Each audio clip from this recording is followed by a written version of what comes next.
इधर रूस के खिलाफ जेलेंस्की और बाइडेन की जो जोड़ी ने नया मोर्चा खोल दिया है। जेलेंस्की ने यूक्रेन की जनता से रूस के खिलाफ आखिरी दम तक युद्ध लड़ने की अपील की है, तो वहीं बाइडेन का इरादा आने वाले दिनों में पुतिन को उसके ही दांव में किसी तरह से फंसाकर चित करना है।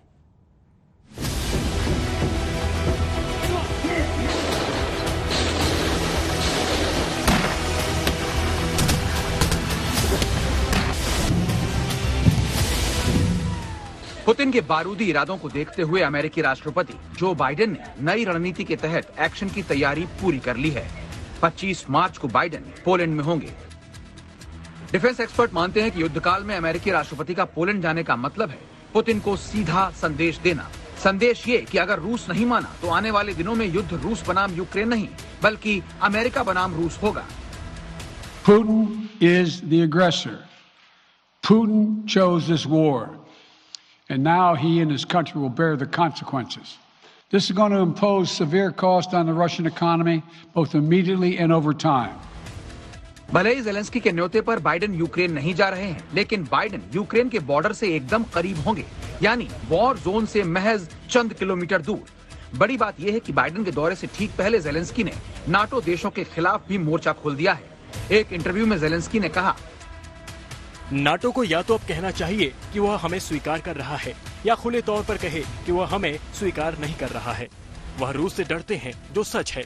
नाटो विवादास्पद चीजों और रूस के साथ टकराव से डरता है। पहली बार जेलेंस्की के बयान में नाटो मुल्कों के लिए तलखी आई है, लेकिन ये भी पहली बार है कि जब जेलेंस्की ने पुतिन से टेबल पर बातचीत के लिए हामी भरी है। तो क्या पुतिन और जेलेंस्की की मुलाकात से सुलह का रास्ता निकल सकता है? У Харкові був убитий Борис Романченко, колишній в'язень нацистських концтаборів. Йому було 96 років. Вдумайтесь, будь ласка, скільки усього він пройшов. Він вижив у Бухенвальді, Дора Міттельбаум, Пенемюнде і Берген-Бельзені. डिफेंस एक्सपर्ट मान रहे हैं कि दोनों मुल्कों के राष्ट्राध्यक्ष जब टेबल पर बातचीत करेंगे तो कोई ना कोई समाधान निकलेगा।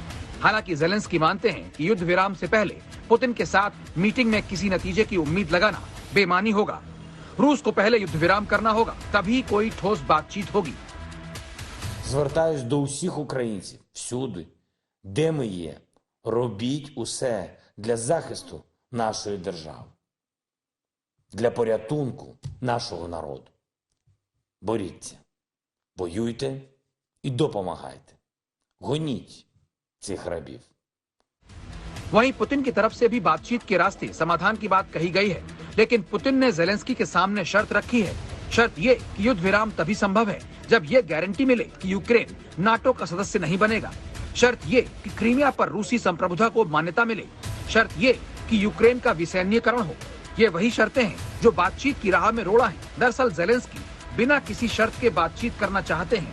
यही वजह है कि जेलेंस्की ने ऐलान कर दिया कि जब तक पुतिन अपनी शर्त नहीं हटाते, यूक्रेन युद्ध भूमि में आर पार की लड़ाई लड़ता रहेगा। А був убитий російським снарядом, який вдарив по звичайній харківській багатоповерхівці.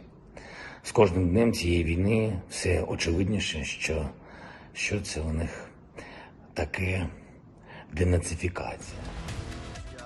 यूक्रेन की राजधानी कीव के एकदम करीब पुतिन की सेना पहुंच चुकी है।